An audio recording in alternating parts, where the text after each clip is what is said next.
Hello दोस्तों, मैं सत्या कंचन फिर से अपने यूट्यूब चैनल मैं रेकी मास्टर और लाइफ कोच हूँ। दोस्तों, अभी जो पितृपक्ष चल रहा है जो 18 सितंबर से शुरू हुआ है और 2 अक्टूबर तक यानी कि सर्वपितृ अमावस्या के दिन तक ये पितृपक्ष चलेगा। और जो लोग अभी पितृपक्ष में कुछ कर रहे हैं, पूजन तर्पण अपने पितरों के नाम पे, वो तो बहुत अच्छा है।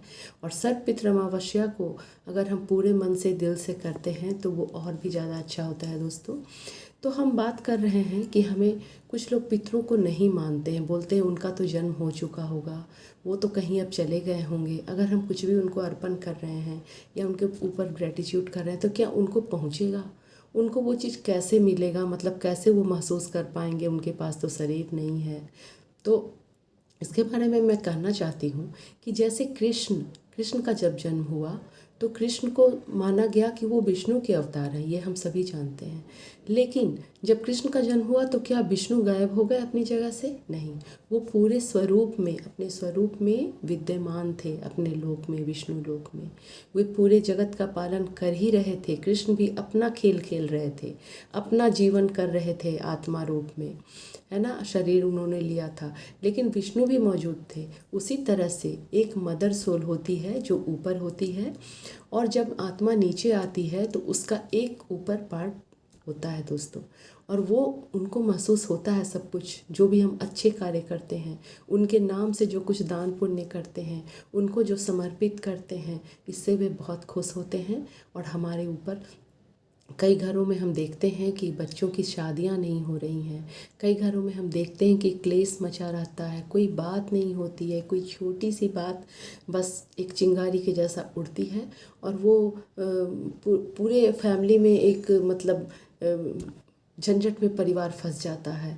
एक बहुत ही नकारात्मक वातावरण घर का बन जाता है ना। कोई कारोबार करते हैं, वो कारोबार नहीं चल पाता है। इन सब के पीछे पाया गया है, ये देखा गया है। अब कैसे ये देखा जाता है? कई बार पास्ट लाइफ रिग्रेशन यानी पिछले जन्मों का जो रहस्य है वो देखा जाता है। पिछले जन्मों में जाया जाता है और देखा जाता है कि क्या हुआ है। जैसे कि एक परिवार में जितने लड़के होते थे, सारे लड़कों के सिर पे एक बाल भी नहीं होता था दोस्तों। एक बाल भी नहीं होता था। वे गंजे ही पैदा होते थे, गंजे ही रहते थे।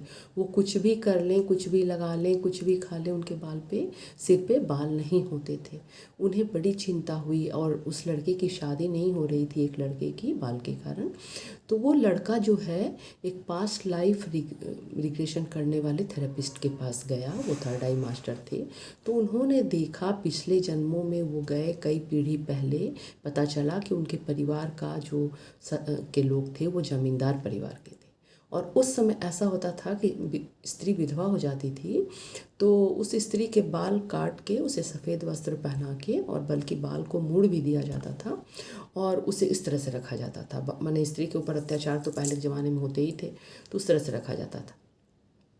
तो उसके दादा के भी दादा कोई होंगे 2-3 पीढ़ी पहले, वो उन्होंने एक युवती के विधवा होने पे उसे बालों से घसीट कर उसके बाल कटवाए ज़बरदस्ती। वो लड़की रोती चिल्लाती रही, दया की भीख मांगती रही, फिर भी उसके बाल काट डाले गए, मोड़ डाले गए।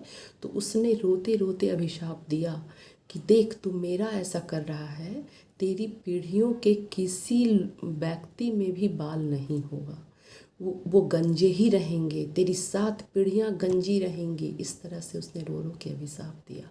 और वो अभिशाप जो रो के हम बोलते हैं, जो हम अंदर से दिल से एक कलप कर, एक बहुत दुख में जो हम कुछ बोलते हैं, वो बात लग जाती है।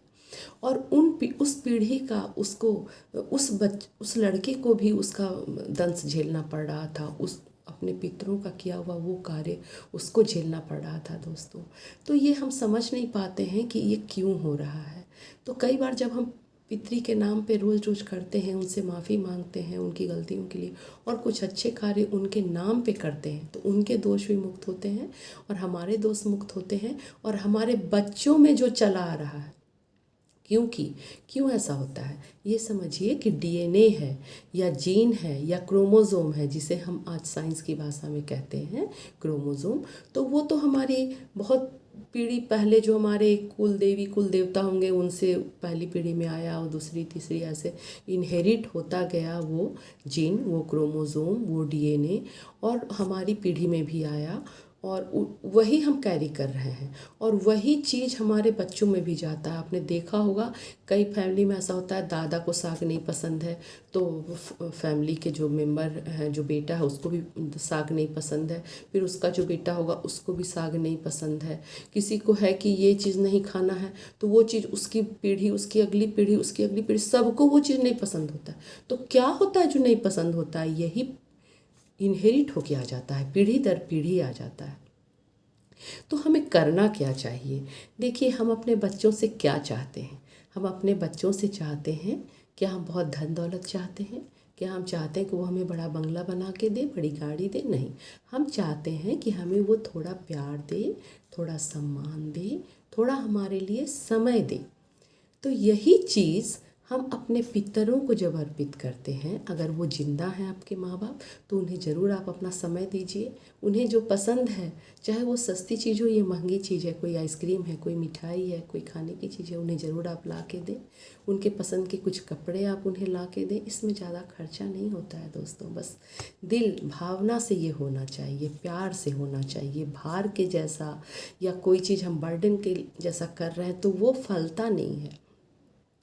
तो जो जो हम अपने बच्चे से चाहते हैं, एक प्यार और सम्मान, वही हम अपने पितरों को अर्पित करें।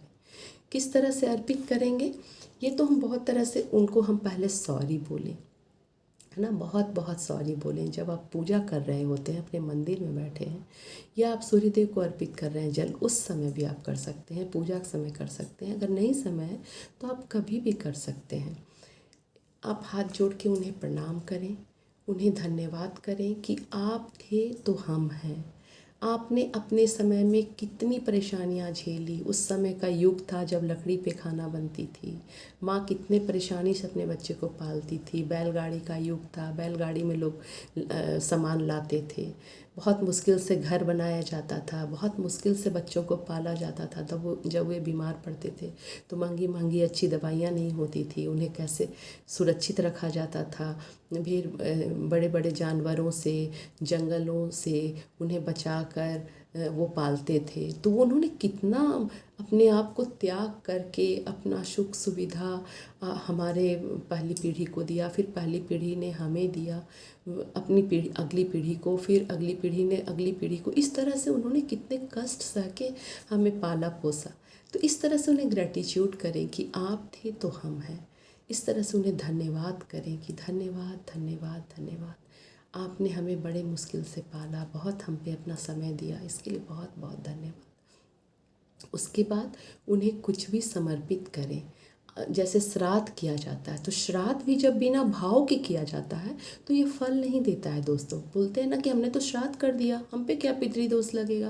लेकिन श्राद्ध आपने अगर ये सोच के किया है कि अरे हमारा तो इतना खर्चा हो रहा है, हम गया जी गए थे, इतना हमारा जाने आने का खर्च हुआ, इतना वहाँ ठहरने का खर्च हो गया, पंडितों ने हमसे इतना ले लिया, तो इस तरह से अगर आप सोच के श्राद्ध कर रहे हैं तो ये श्राद्ध नहीं फलता है। लेकिन अगर आप प्यार से कर रहे हैं और वही श्राद्ध के जैसा ही आप एक लोटे में, एक तांबे के लोटे में जल ले लीजिए, उसमें थोड़े से तिल डाल लीजिए, एक दिया रख लीजिए या अगरबत्ती जला या कोई बत्ती जला दीजिए और अपने पितरों के नाम से उसे अर्पित करके, उसे धन्यवाद बोल के अगर वो जल आप प्रकृति में डाल दे रहे हैं तो वो भी पितरों को धन्यवाद हो जाता है दोस्तों।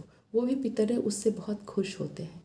और इस समय में आप जितना पुण्य का काम करेंगे, जितना है ना, पक्षियों को दाना डालिए, गायों को, कुत्तों को खाना खिलाइए, मंदिर में अगर जो बैठे रहते हैं बाहर, जो डिप्राइव्ड पर्सन्स हैं, अभावग्रस्त हैं, उन्हें आप कुछ दीजिए, अपने पितरों के नाम पे दीजिए। आप ये बोलिए कि इसका पुण्य मुझे तो मिले, लेकिन ये मेरे पितरों को इसका पुण्य मिले। तो इससे हमारे पितर बड़े खुश होते हैं। वो सोचते हैं कि देखो ये हमें याद कर रहा है, वो अपनी कृपा बरसाते रहते हैं। तीसरा क्या है कि हमारे पितृ जो हैं वो केवल दान पुण्य से ही नहीं खुश होते हैं। हम जो अच्छे कार्य कर रहे हैं प्रकृति के लिए, है ना, हम जो धन्यवाद कर रहे हैं सभी से, तो ये जो है कि जैसे हम पेड़ लगाने का कार्य करें, हम प्लास्टिक को ज़्यादा यूज ना करें, बल्कि बिल्कुल यूज ना करें, पर्यावरण के लिए हम कुछ कार्य करें। तो ये सब चीज़ें जो हैं हमारे प्रकृति के लिए बहुत लाभप्रद होती हैं। तो इसका पुण्य जो हमें मिलता है, तो हमारा डीएनए हमारे पूर्वजों से ही आया हुआ है, तो उन्हें भी इसका लाभ मिलता है और हमारे बच्चों को भी इसका पुण्य मिलता है, इसका लाभ मिलता है। तो इस तरह से अगर हम करते हैं कुछ अच्छे कार्य, तो उसका लाभ जरूर मिलता है। आप कपड़ों का दान कर सकते हैं, गाय का दान कर सकते हैं, है ना। अब अगर आपके पास ज़्यादा पैसा है तो आप ज़्यादा दान कर सकते हैं दोस्तों। इतना ही नहीं, अगर जैसे कि हमारे घर में अगर कुछ दोष लग रहा है, अगर हमारे बच्चों की शादियां नहीं हो रही है, ज़मीन जायदाद में झंझट आ रही है, बिजनेस अच्छा नहीं चल रहा है, तो केवल पितृपक्ष ही नहीं, बल्कि पितृपक्ष के बाद भी, है ना, हम बहुत सारा ग्रैटिट्यूड उन्हें अगर रोज़ बोलते हैं, रोज़ उनके नाम पे एक दिया रखते हैं दक्षिण दिशा में। दक्षिण दिशा पितरों की मानी गई है। दक्षिण पश्चिम की दिशा, दक्षिण पश्चिम का जो कोना होता है, जो घर का दिशा, वो पितरों के नाम की मानी गई है। तो वहाँ पे हम जाके एक दिया रख दें शाम को उनके नाम की, और एक जल अर्पित कर दें, और थोड़े फूल हो तो फूल, एक मिठाई, या जो उन्हें पसंद है, कुछ भी ऐसा आप जो चाहते हैं वो रख दें। या जो घर में खाना बना है वो भी आप रख सकते हैं, कौवों के नाम पे, चिड़ियों के नाम पे।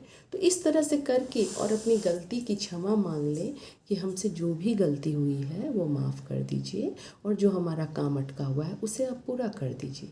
जैसे कि जो शादी नहीं हो रही है, तो उसके लिए आप प्रार्थना करें कि इसके लिए कोई अच्छा वर मिल जाए, इसके लिए कोई अच्छी वधू मिल जाए, इसके लिए धन्यवाद धन्यवाद धन्यवाद बोलिए और उन्हें धन्यवाद कीजिए दोस्तों। इस तरह से आप देखेंगे कि आपके जीवन में बहुत ही ज़्यादा खुशियाँ आएंगी, क्योंकि हमारा पितर ही हमारा सोर्स थे, वो सोर्स है। और भगवान से प्रार्थना कीजिए। अच्छा, कुछ ऐसा भी होता है कि किसी के घर में बहुत नकारात्मक परिस्थितियाँ बहुत ज़्यादा नकारात्मक होती हैं, यानी उन्हें किसी साए का एहसास होता है, उन्हें ऐसा कुछ नकारात्मक चीज़ों का एहसास होता है कि हमारे घर में बहुत ज़्यादा नकारात्मक चीज़ें आ रही हैं। तो इसका कारण ये हो सकता है कि आपके पितरों को मोक्ष नहीं मिला है। मोक्ष कहने का मतलब उन्हें जो जाना था, जहाँ पे जैसे जब मृत्यु होती है तो हम हमारे देवदूत या एंजल्स या भगवान और हमारे पहले के जो पुरखे हैं वो लेने आते हैं। तो कुछ जो है मोह में फंसे रहते हैं आत्माएं। उन्हें ये मोह है कि हमारा ये घर पूरा नहीं बना, थोड़ा सा बनना बाकी था, मैं ये देख लूँगा तब जाऊँगा। मेरे बेटे की शादी बाकी रह गई थी, मैं ये देख लूँगा तब जाऊँगा।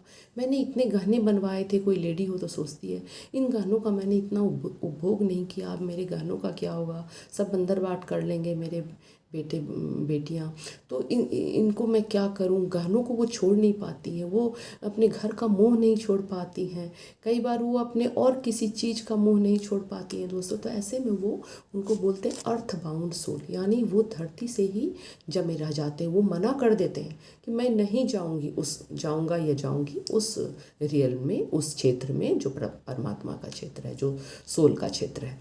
तब उस समय क्या होता है, उस समय वो जो 2-3 बार उनको समझाया जाता है कि नहीं आपको जाना है, लेकिन अगर वो नहीं मानते हैं तो उनका फ्री विल सोच के उन्हें छोड़ दिया जाता है।